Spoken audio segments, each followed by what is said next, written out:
Welcome to P&L, Priorities and Lifestyle, with your host, Rob Schulz. Rob is the founder and president of Schulz Wealth. All opinions expressed by Rob and his guest are solely their own opinions and do not reflect the opinions of Schulz Wealth. This podcast is for informational purposes only and should not be relied upon for investment decisions. Please refer to our website for more information.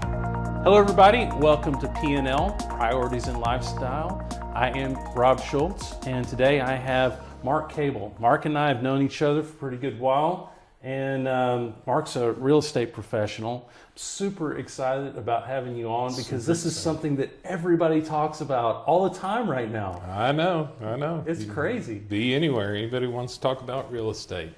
We love it. So I'm going to read this because we got it off your website and it's really good. So I'm going to go through this bio so that everybody kind of knows who you are and where you're coming from. Mark is truly a results-oriented professional with over 40 years in the customer service industry with a proven success record. He is consistently a $20 million plus producer year after year and ranks in the top 10% of realtors in our area.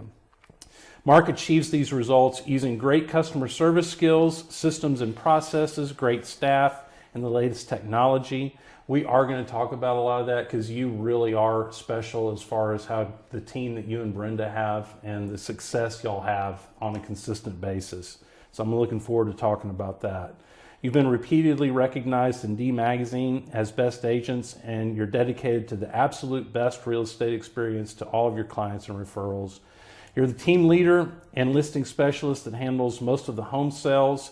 Work with your wife, Brenda. We're going to talk about that too, because that's so cool. Y'all have such a great team together.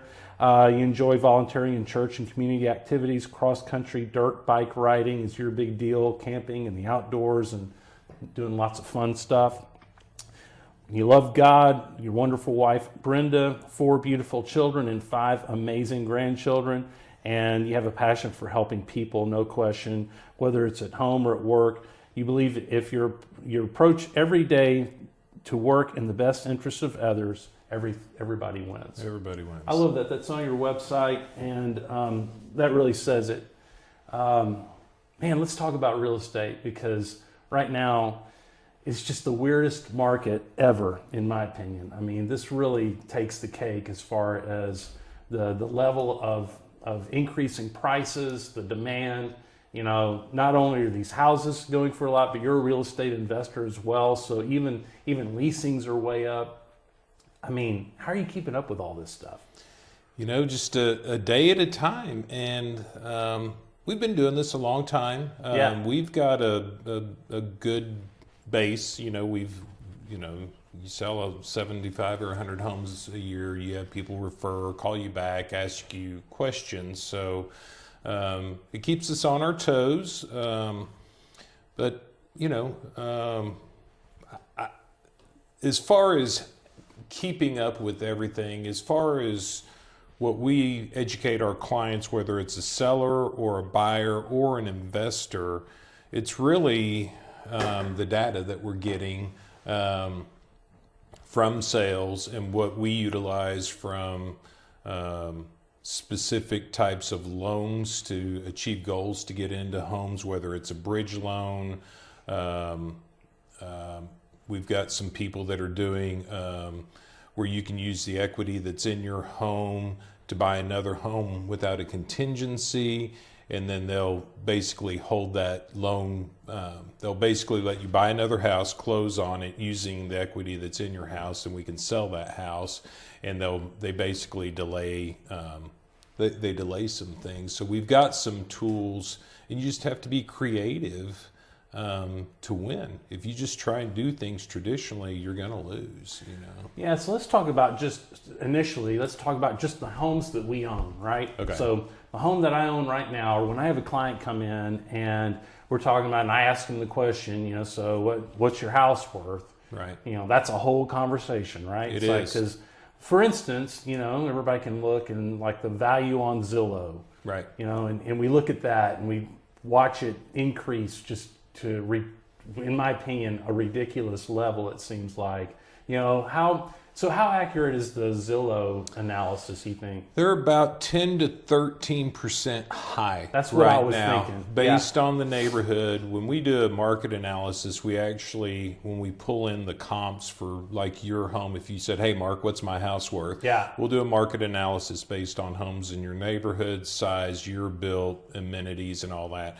And when we pull in those properties, it will also pull in the Zestimate on those properties. So we can sit there and show the client, because that's the first place they go is Zillow or realtor.com. And actually, if you go to realtor.com and Zillow, there's a huge variance in usually your values. They're usually not the same. And realtor.com is usually a little bit closer than Zillow. But yeah, they're, the prices are changing where we could almost guess what your neighborhood was selling for about 90 days. It would hold a value, 15 days right now. It only takes 1 or 2 days or 1 or 2 sales to, the way things are going to drive it crazy, and you and I were talking earlier about just this demand and right now in Tarrant County and Mansfield, there's, just a little bit over a month worth of inventory. So if we sold every house that was 122 houses that are on the market in Mansfield right now, it'd take a little over a month to just sell every one. So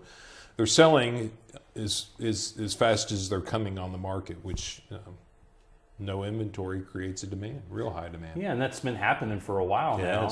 And now interest rates have come up. Right. Obviously, that changes things. It does. So that, where we were 2 weeks of supply of inventory, the interest rate hike has slowed that down. That's what the feds are trying to do when they raise the rate, is to do that. And we should have done it a while back. But, nobody likes high interest rates, but nobody also likes the competitiveness and, the way your home prices and now the way you're being taxed if you own your home, and especially if it's not your primary residence or a homestead, it hurts homeowners, from a taxes and insurance standpoint of your rising costs. And it's hard to protest your taxes, when the data's there. It is. I can tell this year we're all having a more difficult time, protesting our taxes, because the data's there for it to be this high. It is. Yeah. So if somebody, this is what we're seeing. We're seeing a lot of folks that, maybe they're stable and so forth. And they're like, man, I think, maybe I was thinking about, selling this home. And for instance, we'll get clients that, maybe you're talking about, they quote, downsizing. And it sometimes makes me laugh, because we'll have clients very successful. They're looking at retiring. And they're like, well, we don't need this big house that we raised our family in. Now we're going to downsize. And a lot of times, traditionally, the downsize is maybe a smaller house, but certainly more expensive, because it's just nicer, because they can afford that and whatever it may be. Right. But more and more of them are going, I don't really want to do that, because, yeah, sure, I can sell my house at this, but I'm going to have to buy another house at a much higher level. What kind of advice do you have for people that maybe are looking to maybe ideally get into a house that suits better their lifestyle, for instance, but they're concerned about what they might have to pay? It's a great question. And if they own their home, when I first got into real estate back in 2007, what the market was like, and everybody was like, how are you doing that? It was a buyer's market, and people couldn't give their homes away. And really, if I'd put my hands up like this and say, well, if you buy here, you're going to sell here. And the market is in your example, if you pay top price for your home that you're buying right now and downsizing, whatever that is, you're going to sell at top price. If you wait 6 months or a year and the market happened to go down in 2 or 3 years, or there's some sort of recession, your home that you're living in, the value is going to drop, and so does everybody else's. Yeah, so it's all going to stay the same. You're moving your inventory. The difference is if you have to get a loan, your interest rates are higher. So it's really not about paying more right now because you're going to sell for more. If you sell your house, if you pay $50,000 over the asking price for a home that you want, then your home is probably going to sell for $50,000 over the asking price. So this sounds familiar because we talk about this from an investing standpoint as well. People will say, well, is a stock overpriced or underpriced? Is the market overpriced and underpriced? And our answer always is, well, the price is the market price. I mean, it is. It really is. I mean, That's you right. can't say that it's overpriced if that's what people are paying for it. And that's what you're saying in this real estate market is, your house is actually worth that because that's what somebody's going to pay for it. That's exactly the house that you're going to buy is going to be worth that because that's what people are willing to pay. End of story. But the interest rate function is very interesting. That certainly is something that has to come into play because if you have an interest rate currently at 2.875, you're not going to get that. I mean, we're talking 6 now, right? It is, yeah. 5 to 6, and I mean it depends on who you talk to. Some people say that it's plateaued. Some people say it's going to get up 6 to 6.5. It feels like since the Feds have raised things, since inflation is putting a strain on everybody, it does seem like, and like I mentioned earlier, we're a little over a month of inventory where we were just 2 weeks not too long ago. So it's working.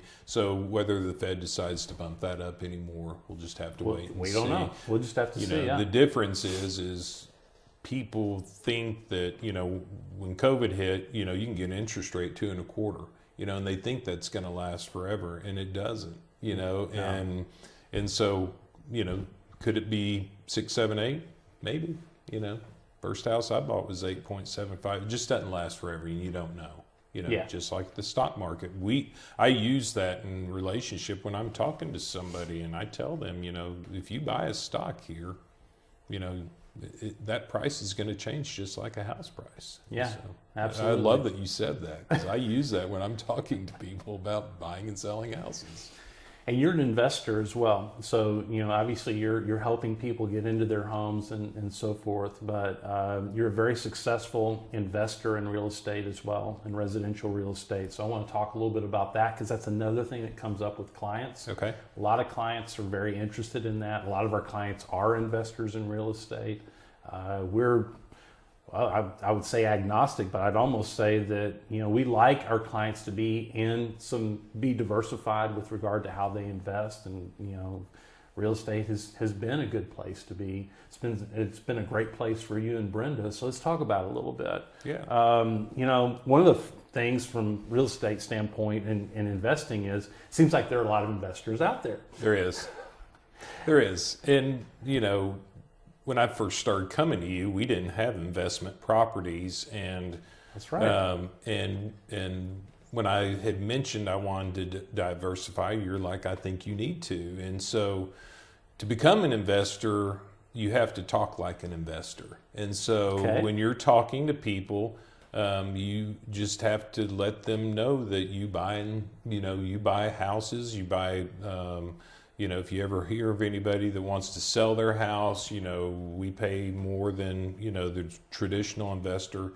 Getting that opportunity, whether you know what you're doing or not, is the thing. Then once you get the opportunity, then call me, call a real estate agent, call Rob, call somebody and say, hey man, I got the opportunity. Now what do I do? And somebody will walk you through it. And so, I was talking to Brenda about this the other day, and I think every one of our opportunities has come from a past client or somebody that we've marketed to for a referral. Relationships, exactly. And so your relationships are where it's the best source for you to get investments from, whether you send an email out to people and just say you're an investor. We get probably 5 telephones or emails per day from investors contacting us because we do so much real estate, saying we see you do a bunch of real estate, we buy houses. I'm like, well, so do we. So using your network is the best place to start. So we've got 4 rental properties right now that we purchased and from people that were somewhat distressed and basically had gone in and said, if you put your house on the market as is, you should sell it for this. if you put this amount of money into it, we recommend, and since we are investors, we can kind of give you a guesstimate of what it would cost to fix it up. I can walk in and just say it's going to cost this much for the kitchen, bathroom, and everything else, and be pretty close because we do so many flips or holds, hold on to properties. Or if you, so if you put this amount of money into it, you could sell it for this amount. Or we'll give you this. And so so basically we make them an offer without any kind of broker commission or anything. And that's how it ends up fits with, obviously what you do. You're helping somebody, you're telling them the information as it stands, and they make a decision. They're like, well, we don't have the money or aren't willing to take that risk or whatever it may be, and you end up with the purchase. Right. So we did, our first one when we were with you as a client, she was moving away, just bad roof, just a bunch of stuff, and she was talking to an investor already, and we offered her more. And so we bought the house, and one of the things you have to do when you are investing is, if you are going to hold on to the property, think about the future. And so we put all ceramic tile in. We don't buy, we don't have a certain brand or anything. We basically just go out and buy some really durable hard flooring, so we're not having to change out the carpet. That's what I do in the house I live in, with dogs and kids and all that, and then no carpet, right? We do all the same colors on the walls. So we use modern gray Sherwin-Williams on all of our interiors and a lot of the exteriors. And then that way, when the tenant moves out, the sheen and everything, all of our properties are exactly the same. So when you keep that consistency, it makes it so much easier that when a tenant moves out, you clean it up, you touch up the walls, and with the same can of paint works at any property that you have, and so that works real well. As far as flips, if you want to talk about that, we've had some, I've got some stories I could tell you, I know. And we do we don't do a big amount, but, we got stuck in one last year that, we bought in July and we closed on it in January. And, it was just, there was nothing that we didn't touch. The pool was halfway full of water. I thought that would be easy until we got the water out, and there was, probably about 5 years of sludge from leaves and everything else, and so you have all these expectations of, okay, well, I think the pool would cost this much, but then you have to get somebody to come clean that sludge out, Yeah, so, and that's something you've mentioned before, like on a flip, the key is fast. Right. That's right. You gotta be able to get in and out of there fast, because the situation changes. That's right. And so it sounds like 6 months is not what you're looking for. You're looking for less than 30 days. Yeah, you are. And so this one, we have a good contractor, and we had some problems with the painter that didn't do some things right and covered some stuff up. So we fired that painter, long story short, but where he caulked up some wood, we ended up having to have the wood ripped off the house and replaced. And, when you have to redo things, it's not only money, but it's the time that you're not turning that and all of your holding costs with insurance and taxes and utilities and lawn maintenance and everything else. So the turn is you really want everybody lined up by the time you close on them, and just this one, just one after another. But typically when we flip them, we're in and out of them. If we renovate them, 2 months, 30 days to renovate, 30 days to sell, so maybe 2.5 months. And this one it just went on forever, and we did okay on it. So flipping and holding as a rental property are two completely different things, and y'all do both of them very successfully. Sounds like when you're renting, it's all about process. So that just having this process that you go through. It sounds like flipping that's the adrenaline piece, right? It sounds like to me that's fun for you, because when we've talked before, you can go in and you can visualize what needs to happen, and you're like, okay, let's get this done, get it back out there, and it's kind of fun, right? It is, and we we prefer to hold. The reason we flip, when you buy investment properties, and this is our own thing. John, that we were talking about earlier, is he's doing some properties out of state, and that's fine. We've got some real estate agents that used us to buy a house in Grand Prairie that they're going to use for VRBO. Because the entertainment district in Arlington, but they're going to use the property, and they live in Minnesota. That's not for us. Right. We have criteria that we built of. I'm managing our own properties, so we want them in great schools. Single story, 2-story homes for us have been harder to rent out than single stories. We want them all, that we can manage, 5 to 10 minutes from the house. So typically. And we want ours newer than 1978. So the ones that we're flipping, the one that we're doing right now, I think was, it's in Bedford. So that just strikes it for us because I don't want to have to drive to Bedford to do anything or try and find. The worst thing is for us is all of our contractors that we know and trust are right here.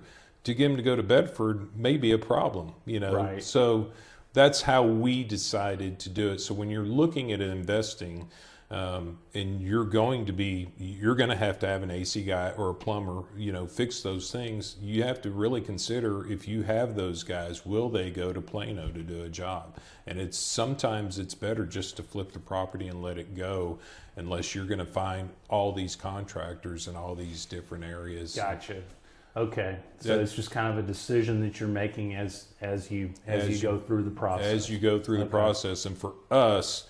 It's, if it's an old house built before 1978 or even before, 1970, may have cast iron pipes or aluminum wiring or some other problems that are going to require more maintenance. And so we have just made the choice that, we want them in our area newer than 1978, prefer them to be 2-story, and we'll hold them if we have them. If not. To go back to stocks, I mean, you've just basically set up a search criteria, Right.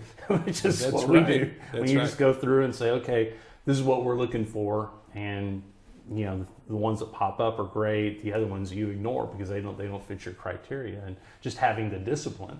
That's right. To do that. But just going back and having the relationships, and again, just telling people you're an investor, you will get an opportunity. Somebody's going to tell them that their grandma died or something, and people, the more they hear it from you, if you say you're an investor, they're going to call you. If they hear it more from another friend, they're going to call them. So, And we'll emphasize it again at the end, but you're a great resource for this. Anybody that's listening to this that wants more details on how to invest in real estate, they can certainly contact you, and I know you'll help them out. And I will tell you, we do have opportunities from time to time of some that we just don't want, and we flip those to our investor clients before we take them, because we do not buy them all. Right.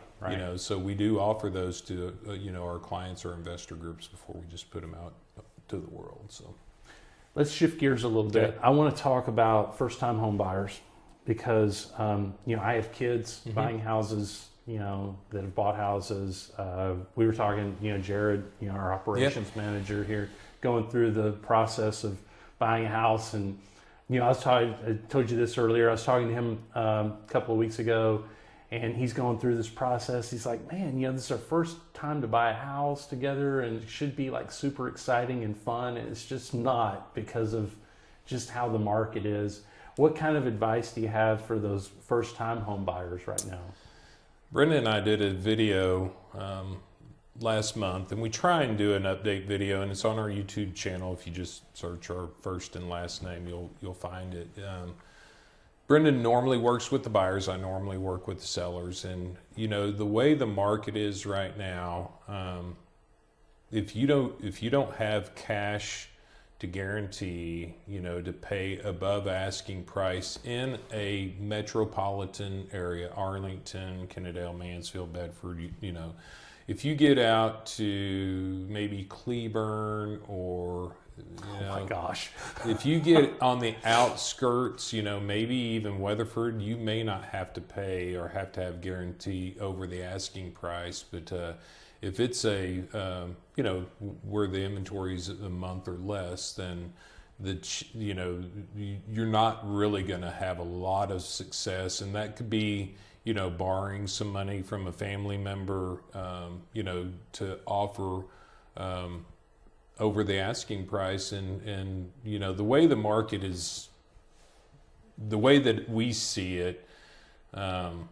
A lot of people are like, well, I'm, back in 07, 05, 06, where people have paid too much, then the market crashed and everybody's upside down. We're just not seeing that. Even if we were to have some huge economic problem, if you're paying that, I could tell you story after story after story.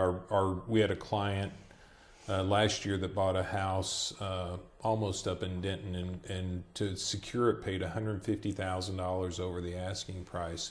Now, I will tell you, that's crazy. A year ago they did that, and I can assure you, if I wanted to sell that house, I could sell it for $700 more than they paid for it right now, to give an example. So going back to your first-time home buyer, locking in a good interest rate, having good credit, and saving some money, so you have an amount that you can offer over the asking price. This flip we're doing right now, we're actually selling to one of Brenda's buyers, because they had made numerous offers. They're a first-time home buyer looking at a price range that's about $300,000, and Brenda had written multiple offers where the buyers would pay owner title policy, pay $10,000 over the asking price if it didn't appraise, and just kept getting beat out.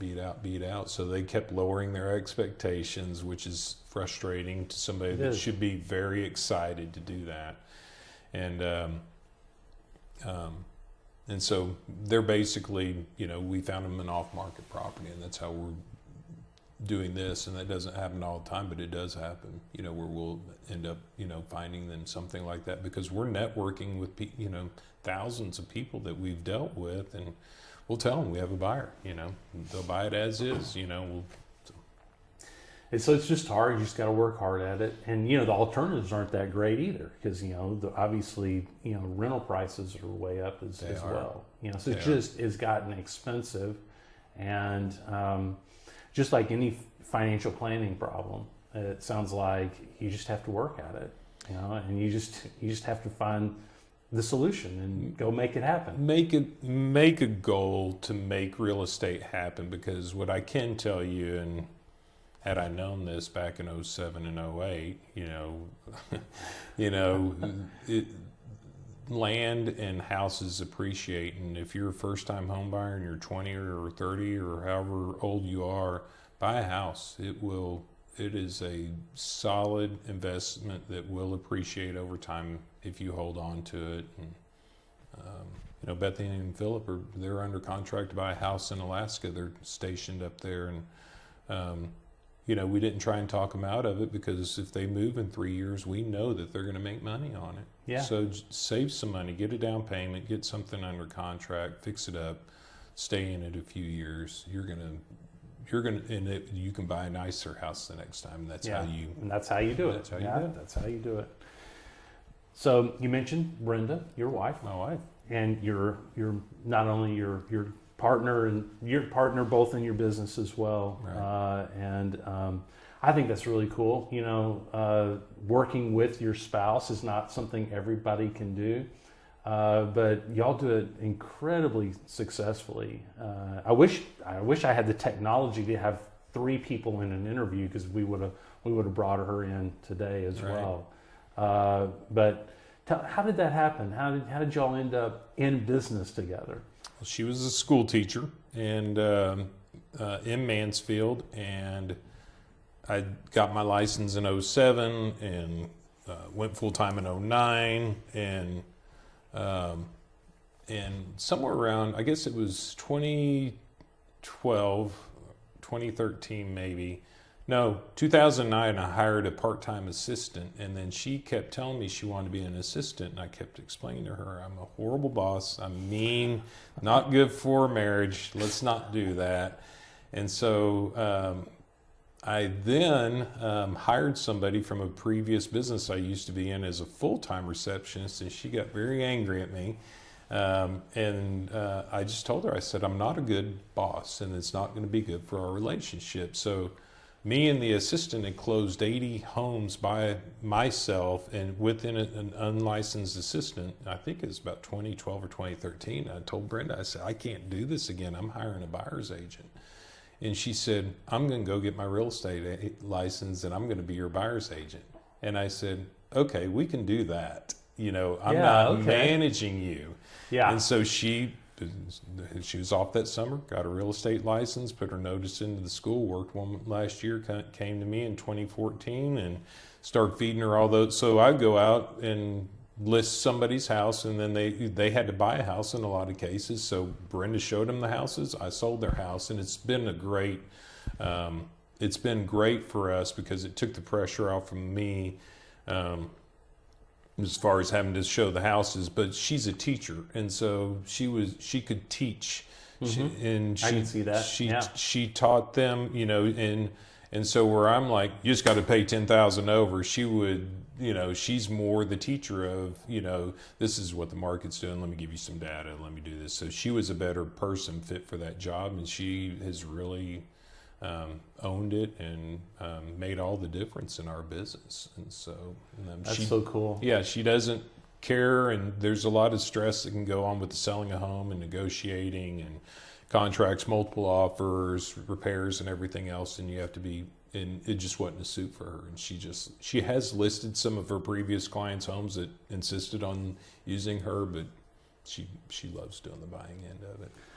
Yeah, and y'all are so fearless because, you're self-employed. I mean, when you go and you do real estate, I mean, you have to go generate 100% of your income. There's no base. There's none of that. There are no benefits. There's really very little there. You have to create all that. And, I would say most self-employed people struggle with a lot of the things that you and Brenda have been extremely successful at. First is just that fearless attitude, and Brenda's saying, no, I don't want to be a teacher anymore. I want to go do this. This looks like fun. I want to go do it. I'm gonna go do it. And leaving behind, that safety net of, guaranteed income plus all the benefits and all that kind of stuff. I'm just saying it's amazing y'all were able to do that. Right. And it seems to me y'all just do it and don't look back. Is that true, kind of? Or what's the attitude that it takes? She had the insurance while she was at school. Yeah. And so when I left the employer, it was the same thing. I had the insurance, and what I had to tell myself is, this is how much insurance is going to cost me self-employed. I have to go generate that many more house sales. And so when she left, we did the same thing. We said, okay, now we have to do X amount of more house sales to be able to cover that. But, one of the biggest things, and I see it, especially in the real estate industry, that people don't do, and I'm sure that a lot of other people do, is they don't incorporate their business, and they're just kind of have separate checking accounts, and it's detrimental to your long-term success, in my opinion, because when we incorporated, we started paying ourselves a paycheck of just what we were living on. You helped us with our burn rate, and so we only took what we needed, and we report that income. And I see so many people from the business I used to be in, they'll call me and say, Mark, I didn't report, what I made last year. And, they think they're doing that, saving money, but it really hurts them on the other end when they want to buy something. And so we incorporate our business. We're on payroll. We only take what, we need, and everything else, it either goes back into investing in real estate or goes to you. Right. And know that. So, and we see a lot of people in real estate that, they can't even pay their taxes, much less. And that was really the thing that pushed me to incorporate, because I could not stand writing the IRS a huge check every quarter. And when it comes out of payroll every 2 weeks, you never see it. And so, yeah. So treat it like a business. Treat it like a business. And that's exactly what y'all have done. I mean, you there's- have a business. I almost even hate to say self-employed in y'all's situation, because you're really not. You have a business, a corporation. Gil Vollmering was on not too long ago, and he'd say that having that corporation also protects you from audit risk. You know, a lot of the self-employed that run off of what's called a Schedule C. Yes. When you're not incorporated, that is the most audited tax statement there is. Right. And when you get more into a corporation, you know, you kind of get away from all that. You can actually deduct a lot more in many cases. You can set up the payroll. You can, you know, just make everything click along. And y'all have, I mean, so, you know, that's been what has allowed you to invest not only in real estate, but also to have a 401k plan, Yes. to be able to, you know, diversify and have that safety net of future retirement income through all these different things. And you've been just so hugely successful at it. The other thing is, I would say, is you don't work for yourself because you don't want to work, right? Well, that's true. And, you know, I think one of your recent podcasts, and it may have been who you just mentioned, we're talking about the importance of a CPA and people like you. Yeah. And so we wouldn't be at the level that we're at if we didn't have smart people like you and a great CPA that to where they do get you to financial freedom, because, you know, ultimately we're doing all this and working real hard so we don't have to work. But you don't work as hard as you used to. We don't work as hard as we used to because there's a good story there. There is a good story. So I don't know where you're going. Maybe I ought to let you lead into that, but and maybe this is where Rob's going, but when he kept setting everything up, he was like, okay, well, let's do this for 62. And I'm like, how do you get it to 55? Is that where you're going? Yeah. And so he would be like, well, you need to do this, this, and this. So I turned 56 this week, and, you know, I called Rob.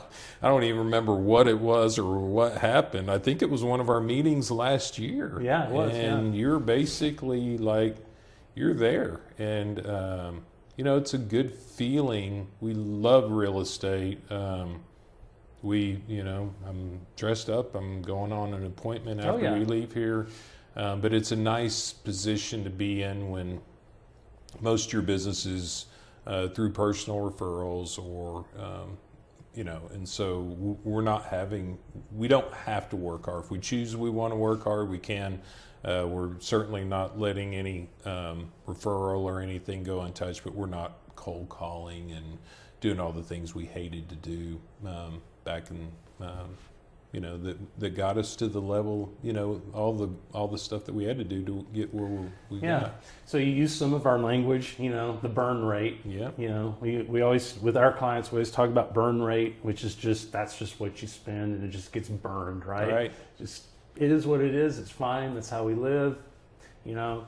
But then obviously trying to capture everything above and beyond that. The other thing you talked about was you're always trying to hit a target, and with really intense, you know, goal-based people like you, right. Which a lot of our clients are like that. You know, you're really trying to hit the numbers, and then we have the other term that we use when we call it.